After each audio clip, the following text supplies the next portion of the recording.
29 March voice mariner প্রতিদিনের সংবাদ আয়োজন নিয়ে আপনাদের সাথে আছি আমি ফাল্গুনী দাস হৈমু। শুরুতেই জানিয়ে দিচ্ছি সংবাদ শিরোনাম। আজ শেষ হচ্ছে সদর উপজেলা নির্বাচনের প্রচারণা। টেকনাফে দেখা দিয়েছে পানি সংকট। ডিপ্লোমা ইঞ্জিনিয়ারিং শিক্ষার্থীদের স্কিলস কম্পিটিশন অনুষ্ঠিত। শুনলেন সংবাদ শিরোনাম, এবার বিস্তারিত। শেষ হয়েছে সদর উপজেলা নির্বাচনের প্রচারণা। এদিকে নিরপেক্ষ ও সুষ্ঠুভাবে ভোট গ্রহণের লক্ষ্যে সকল প্রকার প্রস্তুতি সম্পন্ন করেছেন প্রশাসন। বিস্তারিত জানাচ্ছেন অন্তিক চক্রবর্তী। চতুর্থ উপজেলা পরিষদ নির্বাচনের পঞ্চম দফায় কক্সবাজার সদর, উখিয়া ও টেকনাফের ভোট হবে 31 মার্চ। সব ধরনের নির্বাচনী প্রচারণাও শেষ হবে আজ। এখন শুধু সুষ্ঠু ও শান্তিপূর্ণ ভোট গ্রহণের অপেক্ষা। প্রশাসনও সব ধরনের প্রস্তুতি সম্পন্ন করেছে। ঝুঁকিপূর্ণ কেন্দ্রে নেওয়া হয়েছে অতিরিক্ত নিরাপত্তা। উপজেলা পরিষদ নির্বাচনের পঞ্চম দফায় কক্সবাজারের 3 উপজেলা কক্সবাজার সদর, উখিয়া ও টেকনাফে লড়বেন 62 প্রার্থী। 3 উপজেলায় চেয়ারম্যান পদে প্রার্থী রয়েছেন 23 জন, ভাইস চেয়ারম্যান পদের প্রার্থী 29 জন, নারী ভাইস চেয়ারম্যান পদের প্রার্থী রয়েছেন 10 জন। কক্সবাজার সদর উপজেলায় চেয়ারম্যান পদে 11 জন, ভাইস চেয়ারম্যান পদে 6 জন ও নারী ভাইস চেয়ারম্যান পদে 3 জন প্রার্থী লড়ছেন। উখিয়া উপজেলায় চেয়ারম্যান পদে 6 জন, ভাইস চেয়ারম্যান পদে 8 জন ও নারী ভাইস চেয়ারম্যান পদে 3 জন লড়ছেন। টেকনাফ উপজেলায় চেয়ারম্যান পদে 6 জন, ভাইস চেয়ারম্যান পদে 15 জন ও নারী ভাইস চেয়ারম্যান পদে 4 জন প্রার্থী লড়বেন। অন্তিক চক্রবর্তী, ভয়েস মেরিনা, কক্সবাজার। টেকনাফ পৌরসভা সহ কয়েকটি গ্রামে চারিদিকে পানির তীব্র সংকট দেখা দিয়েছে। পানির অভাবে নামাজের উজু, গোসল ও পিপাসা মেটাতে চরম কষ্ট পেতে হচ্ছে। স্থানীয়রা জানান, গ্রীষ্ম মৌসুমে পানি সংকটে চরম সমস্যায় পড়েছেন তারা। তবে সংশ্লিষ্টরা বলেছেন, টেকনাফ পৌরসভায় নিরাপদ পানি সরবরাহে ব্যয়বহুল ওয়াসার লাইন স্থাপন করা হয়েছে।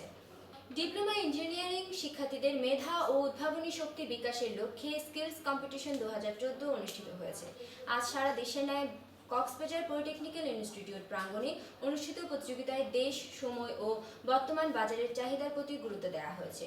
প্রতিযোগিতাটিতে শিক্ষার্থীদের মননশীলতা বিকাশে সহায়ক ভূমিকা পালন করবে বলে জানান বক্তারা। দর্শক, এবার নিচ্ছি একটি ছোট্ট বিরতি, ফিরছি একটু পরেই। কক্সবাজার কুটির শিল্প ও বস্ত্র মেলায় সবার প্রিয় শৌখিন চটপটি স্টলে আপনাদের স্বাগত। মেলায় আগত দর্শনার্থীদের জন্য রয়েছে বিশেষ আকর্ষণ। আমাদের স্টলে আসুন, খেয়ে যান মুখরোচক সব খাবার। আপনাদের জন্য রয়েছে চটপটি, হালিম, ইরানি কাবাব, মোগলাই, আইসক্রিম, চটপটি ও ফুচকা পার্সেল দেওয়া হয়। বিরতির পরে আবারও স্বাগত জানাচ্ছি ভয়েস মেরিনার স্থানীয় সংবাদে। কক্সবাজার সমুদ্র সৈকতে দীর্ঘ বছর ধরে ব্যবসা করে যাচ্ছে শতাধিক ক্ষুদ্র ব্যবসায়ী। কেমন আছে তারা, জানাচ্ছেন ফেরদৌস আক্তার। আমি এখানে বিচে ব্যবসা করতেছি 2009 সাল থেকে, যেহেতু এখন 2014, আমি প্রায় 5 বছর এই বিচে আছি। তবে আমাদের একটাই কারণ হচ্ছে, আমরা সবাই ফটোগ্রাফার। আমরা যা ফটোগ্রাফার আছি সবাই মিলে আমরা এই পর্যটকদের সার্বিক সহযোগিতায় আমরা ওদের কামনা করি। যতটুকু ধারণা, টুরিস্টের কোনো প্রবলেম হচ্ছে না, মোটামুটি প্রবলেম আছে আমার। কারণ এগুলো যে 10 বছর আগে থেকে 30 টাকা ছিল, 30 টাকা থেকে গেছে প্লাস। মাঝে মাঝে হরতাল অবরোধ মানে কক্সবাজারকে টোটালি পঙ্গু করে দেয়। আমরা চাই যে কোনোভাবে হরতাল অবরোধ এগুলো যাতে বন্ধ হয়ে যায়। আমাদের আগে পারমিশন ছিল আপনার প্রথমত যখন আমরা বিচ বাইক নামাইছি এগুলো ওই লাবণী পয়েন্টে, তখন ওইদিকে লোকজন বেশি, ওইখানে আমরা ভাড়া মারতে পারতাম। তখন মাঝখানে আপনার বছর অনেক বন্ধ ছিল আমাদের এই গাড়িগুলো, সরকারের মনে করেন বন্ধ করে দিচ্ছে। তারপরে এরপরে 1 বছর পরে আমরা আবার পারমিশন নিচ্ছি। পারমিশন নেওয়ার পরে আমাদের দিচ্ছে এই পয়েন্টে, কলাতুলি পয়েন্টে। এই কলাতুলি পয়েন্ট দেখেন একদম ফাঁকা, কোনো মানুষ নেই, লোকজন নাই। সব লোকজন হলো ওই লাবণী পয়েন্টে আর সুগন্ধা পয়েন্টে, ওদিকে আমাদের পারমিশনটা দেয়নি। সেদিন আমরা অনেক টাকা এখানে ইনভেস্ট করছি, কিন্তু পোষাচ্ছে না আমাদের। প্রত্যাশা আর প্রাপ্তির সমন্বয় ঘটবে, এমনটাই স্বপ্ন দেখছেন এখানকার ক্ষুদ্র ব্যবসায়ীরা। আবার কেউ কেউ মত দিয়েছেন এই বীজটাকে আধুনিকায়ন করার জন্য। সমুদ্র সৈকত থেকে Ferdous Akter, voice Marina. Clear soft drink ক্ল্যামন এর আয়োজনে কক্সবাজার সাগরপাড়ে হয়ে গেল দেশের সর্ববৃহৎ beach fest 6ষ্ঠ ক্ল্যামন mega beach carnival 2014। মহান স্বাধীনতা দিবস উপলক্ষে 26শে মার্চ থেকে 28 মার্চ 3 দিন চলে কনসার্ট। পর্যটকদের জন্য বিভিন্ন ধরনের গেমসের আয়োজন ছিল চোখে পড়ার মতো। সমুদ্র পাড়ে এ ধরনের আয়োজন উপভোগ করেছেন পর্যটক সহ স্থানীয়রা। প্রতিদিনের বাজার সদাই নিয়ে দেখুন একটি ডেস্ক রিপোর্ট। আজ বাজার ঘুরে দেখা গেছে মাছের দাম আগের মতো থাকলেও ব্রয়লার মুরগির দাম আবারও 5 টাকা বেড়ে তা বিক্রি হচ্ছে 160 টাকা। গরুর মাংস বিক্রি হচ্ছে 280 টাকা, পেঁয়াজ 26 টাকা, রসুন 65 টাকা, আদা 100 টাকা।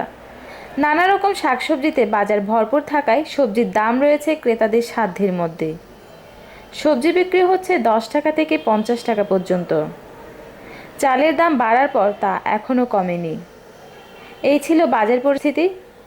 ভয়েস মেডেস, কক্সবাজার। আবহাওয়া নিয়ে দেখুন কোহিনুর আক্তার রিয়া রিপোর্ট। আজ আকাশ আংশিক মেঘলা সহ প্রধানত শুষ্ক আবহাওয়া বিরাজ করতে পারে। আজ সর্বোচ্চ তাপমাত্রা ছিল 31.0 ডিগ্রি সেলসিয়াস এবং সর্বনিম্ন তাপমাত্রা ছিল 24.8 ডিগ্রি সেলসিয়াস। জোয়ার ভাটা ভোর রাত 4:54 পূর্ণ ভাটার পর সকাল 10:05 পূর্ণ জোয়ার হবে। পুনরায় বিকাল 5:13 পূর্ণ ভাটার পর রাত 10:18 পূর্ণ জোয়ার হবে। আগামীকাল সূর্যোদয় হবে ভোর 5:48 এবং সূর্যাস্ত হবে সন্ধ্যা 6:06। কোহিনুর আক্তার রিয়া, ভয়েস মেরিনা, কক্সবাজার। এই ছিল আমাদের আজকের সংবাদ আয়োজন। আগামীকাল আবারও সংবাদ দেখার আমন্ত্রণ জানিয়ে এখানেই শেষ করছি। ধন্যবাদ সবাইকে।